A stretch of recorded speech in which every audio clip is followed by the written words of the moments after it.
Good morning. We are still in that deep freeze, and it was -8 degrees early in the morning. Right now it is -5. Yet the sun is shining and the skies are blue.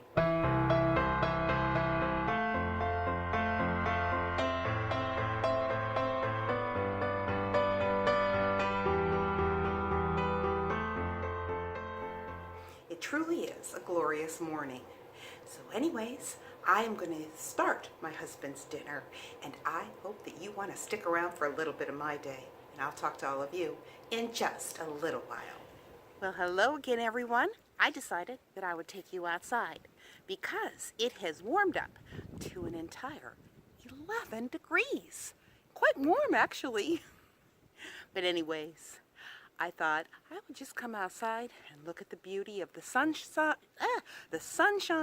and my dogs. Yeah, Mindy's already rolling in the snow. Come on, girls, let's go this way. Mindy, what are you doing? Come on, let's go for little walks. Come on, come on.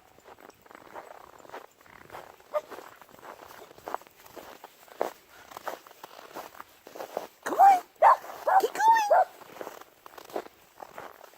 Go on, you can do it. Keep going. Come on. Come on. Good girl. What's the matter? You ready to go in? Are you ready to go in? Is it that cold that you have to go in already? Come on, Mindy. Let's go. What's the matter? You gonna go around? You coming in?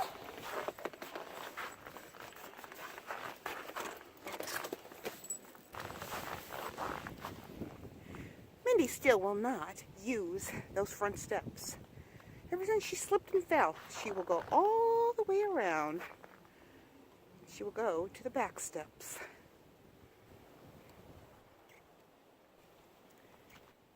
Come on, let's hurry up.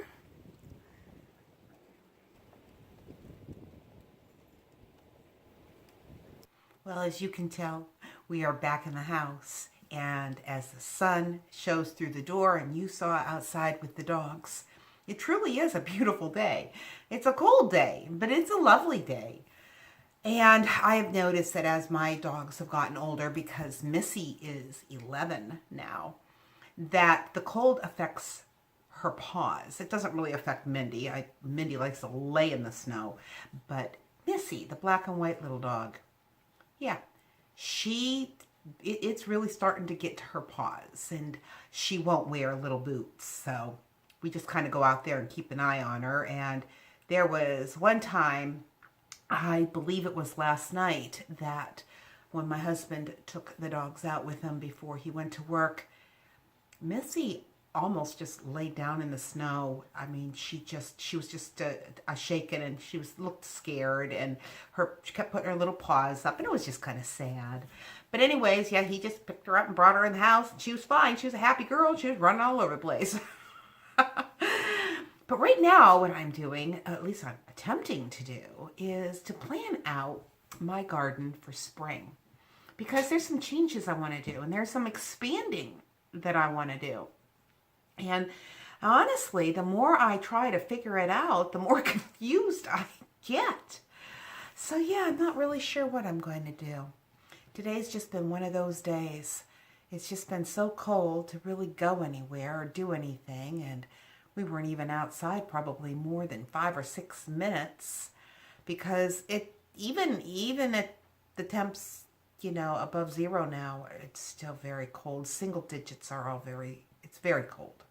So anyways, I have had a very quiet and comfortable day. And I know that this video isn't really much of anything, but I hope you enjoyed it.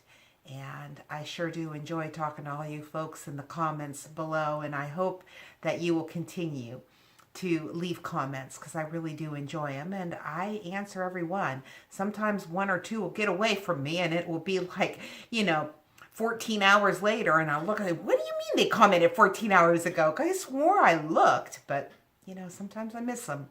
But I always comment. And anyways, I hope that everybody has a really great weekend, and I will talk to you in just a little while.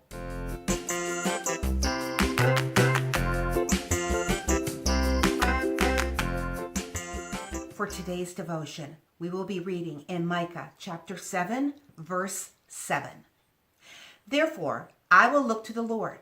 I will wait for the God of my salvation. My God will hear me.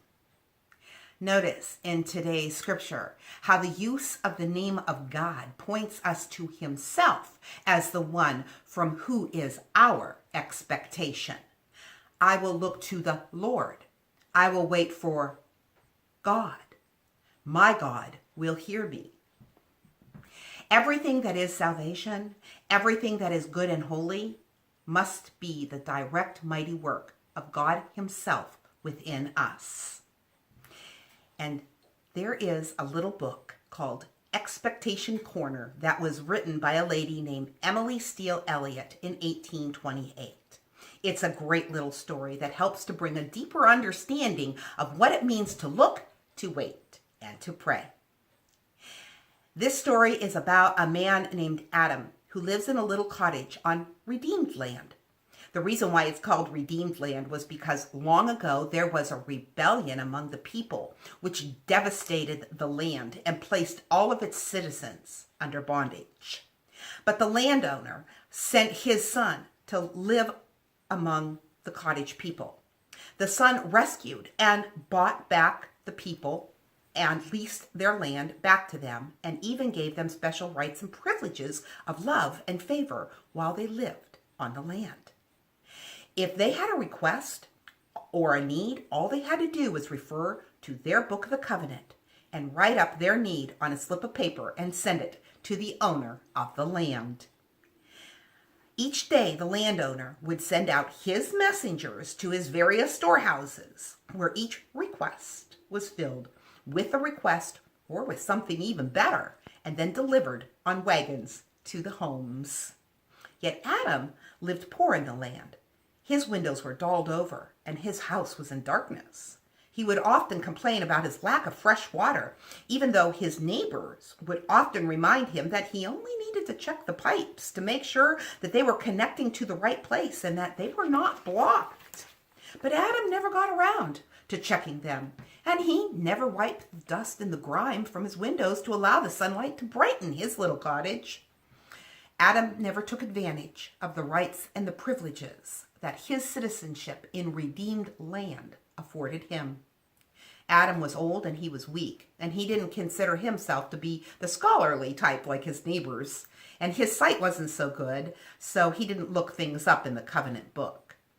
But one day his neighbor, named Willow Fulljoy, talks him into sending his request to the father, reminding Adam of how difficult it is for the father who lives in the great house to watch his children go around poorly clad and complaining of scarcity when he had provision stored for them at his great house according to the covenant book that laid on Adam's table.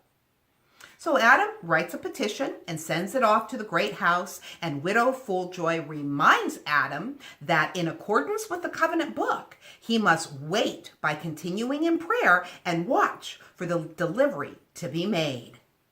The very next day, a messenger arrives at Adam's house to answer his petition, and the messenger begins to clean Adam's windows and clean the rubbish out of Adam's water pipes.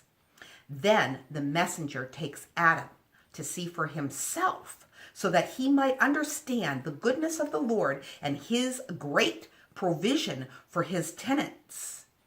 And he takes him to the great house and all of the storerooms. And it is here that Adam sees all the attempts that were made by the Lord to deliver his daily provision and even send him gifts of favor. But they were all returned, because Adam, in his great depression and darkened windows, and never watched and never answered the door to receive them when they came. And with that, I want to remind you, life happens. Let's enjoy it. And Spurgeon wrote about today's scripture verse, because God is the living God, he can hear.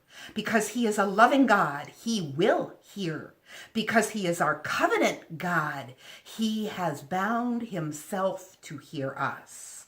If we can each one speak of him as my God, we may with absolute certainty say, my God will hear me. Come then, O bleeding heart, and let thy sorrows tell themselves out to the Lord thy God. I will bow the knee in secret and inwardly whisper, my God will hear me. God bless, and I will talk to you on Monday and in the comments below.